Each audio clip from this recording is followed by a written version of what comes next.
Welcome back to Alan Wake, part 25. The car was heading for the cabin up ahead. It wasn't far. If it was Barry, I would see the damage soon. That seems to be a very blue truck, actually, as opposed to a four-door. Again, the citizens of Bright Falls are quite irresponsible with the security of their vehicles. Kill the poltergeist. Speaking of security, I'd say other defense systems are working just fine. Well, not just fine. They keep coming to life and attacking people.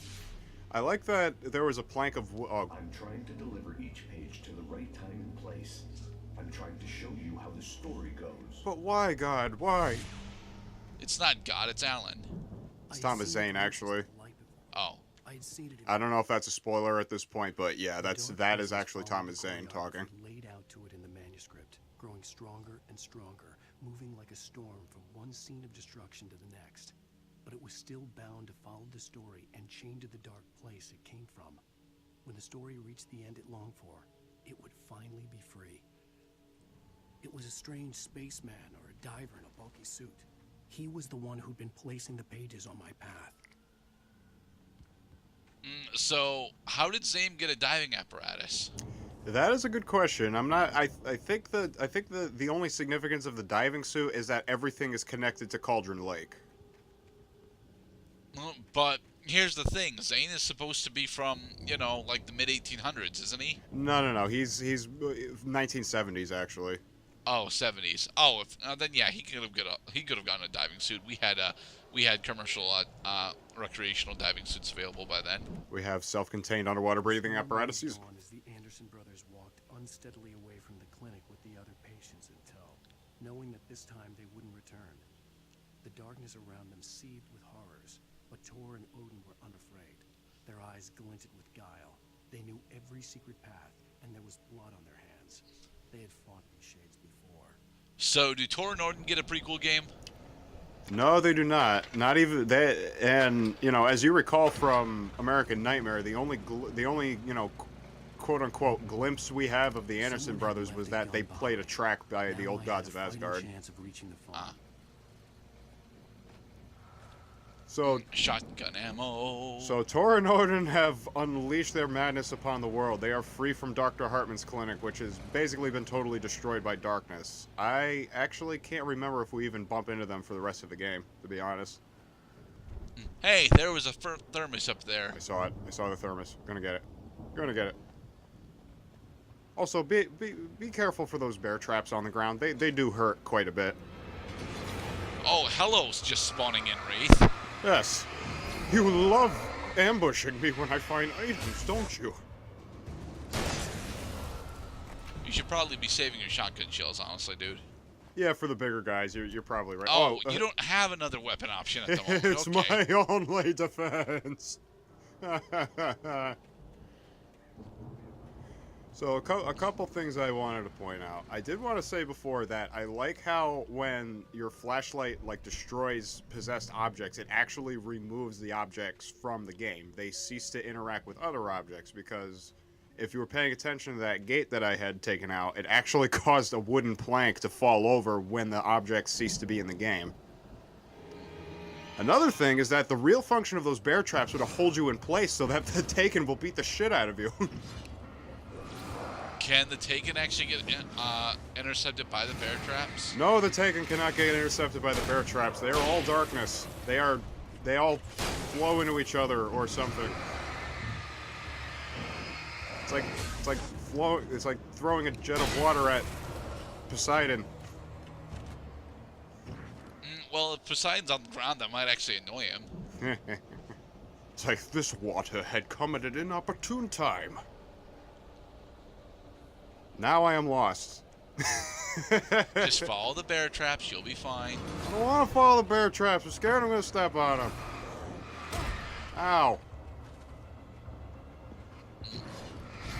Stupid people. I like it's something that I don't think I've actually commented on yet. I like the fact that your flashlight actually does serve as a sight for your weapons. Damn it! Yep, there's a bear trap. I actually stepped in one. Oh yeah, that had long been one of my favorite features of the Alan Wake games. See, American Nightmare was the first Alan Wake game that I played. This is the second one, only because my brother-in-law told me about it.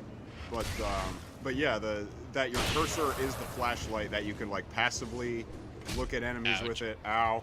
That you can toggle in between concentrating the light or not, but you could still have your cursor just as the flashlight. He's stuck behind the tree. Do you even need to shoot him then? Not really, no. As a matter of fact, the only times when you need to kill enemies is when you're blocked. If you're not blocked, all you have to do is just run to the next light. It's kind of like the Dark Souls bonfire. See, I can ignore these guys because there's a freaking light source right over here. And they just phase out of existence. That's right, because they can't get past the light. they can't respawn on the other side. Bear pelt. Anybody here? Yep. Barry?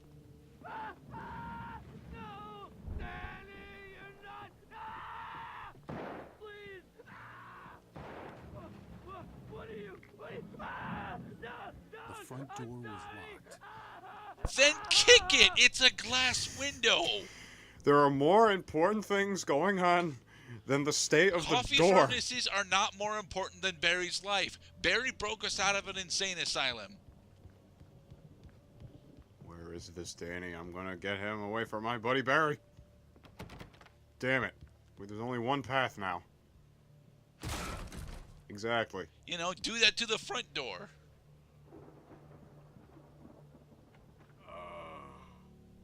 I know you. You were in jail the other day. I went to the farm again for the moonshine, you know? Drunk. It makes you see. They're not gonna miss it. They're in the loony bin. But my buddy, Danny, I lost him. Something's gone wrong with him. It's not him. Like a real bad follow-up to a real good movie. The best friend's suddenly the bad guy. Oh, Bad Boys 2, right? Anyway.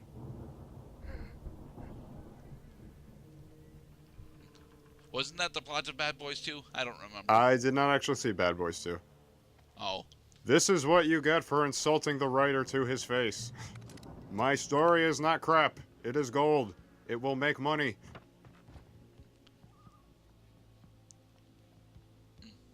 No, Cloud, you can't go behind the bunk bed. I think what they're trying to tell me is that there's nothing of interest here. Especially since the other door is open. Glare! Run through every possible course in my head. If I continue like the Dark Presence wants me to, the story I'm writing won't save Alice. It's a horror story, and it's going to kill her, and me, and everybody in this town. No one will survive. Darkness will consume Who's everything. operating the This is what camera? it's wanted all along. It will be free, unstoppable. It used Alice to get to me, dangled her in front of me to keep me going. It was never going to release her. I'm going to change this. I'll escape. I mean, you can make a really unsatisfying ending and get out that way. This feels like a Yeah, terrible just risk, but it's the only just make an way. ending that insists that the story must have a happy conclusion, because otherwise the audience will get pissed off. The story must stay true for this to work. There have to be victims along the way, near escapes, cliffhangers. In a horror story, it can't be certain that the hero will succeed or even survive. He almost has to die. I'll write my own escape into the story next. I need help. Zane's going to be the one who'll help me. I'll make it happen. So Zane. Okay, so we write Zane into the story in order to give ourselves an out. The problem with that is that in order for that to work, we have to know that Zane is a thing. That is true. I believe. So then, where does this loop start? It probably starts with the week that Alan Wake was, had amnesia, basically. He's a big one. Get off of the table. Six revolver Let me shots, not guess. shotgun shells. Danny, huh? Yeah, he just had normal big guy health. Okay. Yeah, now that the guy in jail is dead and we killed his friend, now we have nothing else. What the hell was even the point in coming over here in the first place? So you can get into the car. Oh right, because we had to get through the house first. God Sorry, damn it! the truck. Fucking forced exposition. If Barry wasn't up here, he was probably in trouble down at the farm. For a moment, I felt bad for doubting him. I also wanted to After say all, that I'd made it this far myself. one of the key flaws of a lot of good Thermos. stories. One of the key flaws of a lot of good storytelling is to make the story like draw attention to its formula, kind of like how Alan Wake was saying, like there's got to be cliffhangers. The hero almost has to die, kind of like if I was a video game character and that I could just go back to the checkpoint if I actually did die. We're all just characters in So a story. the battery in your truck, in this truck, will it actually drain out? That is your flashlight meter, actually. So just like with a normal flashlight, heavy duty or extended, if you press and hold left trigger, it activates the flashlight in intensity in order to break shields. Okay. The truck does have a health bar that's indicated by the amount of smoke coming from the motor. Kind of like that's like a classic gaming trope as far back as Grand Theft Auto. I like Grand Theft Auto.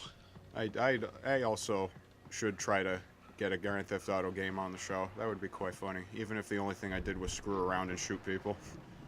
Yeah. Or go train running. running. I like train running. Train running. Race the train. You're gonna lose. No. Because you can't beat the train in a race.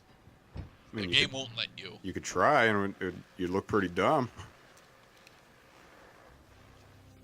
So you can pick up the hunting rifle ammo without picking up the hunting rifle. Yes, you have like a hidden inventory of bullets at all times for pretty much all the guns that you get ammo for. Well, as I'm sure everyone's noticed, that storm we all felt coming is finally here. The boys at the Weather Service reckon it'll last until morning, at the very least. Pertaining to that, let me read that missing persons alert again. The Sheriff's Department's still looking for a Caucasian woman, 30 years old, slim and blonde with blue eyes. She may be lost. Is that supposed to be Alice? It's possible she's been injured in a car accident. If you see her, Caucasian woman, 30 years old. It could be Rose. It might be Rose. I don't think so, because didn't they specifically mention that she was blonde? And I'm pretty sure Rose actually had black hair. Yeah. Honestly, I'm not sure what the significance of that radio broadcast was for, except to add more color to the story.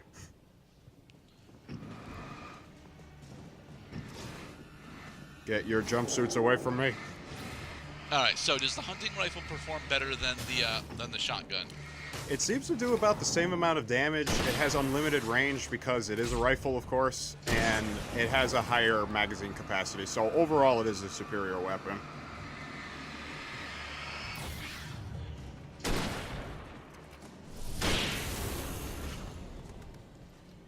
Apparently Danny had shopped at the same store as the Taken. Ooh, different automobile. Yes, we will Don't run into the logs. We will go through as many vehicles as we can. They were put in the game for reasons. Especially silly driving physics. Destructible environments. Carmageddon drifting.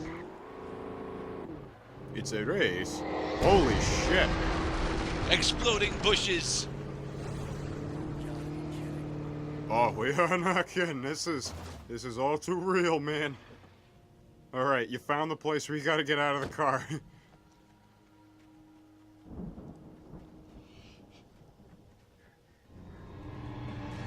So they're gonna want you to operate the crane? Oh no, you have to fight the crane.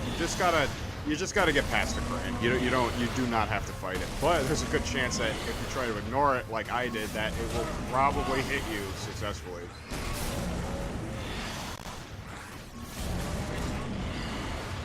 Run, Alan. You're almost there, buddy. Flare. Fuck yourselves.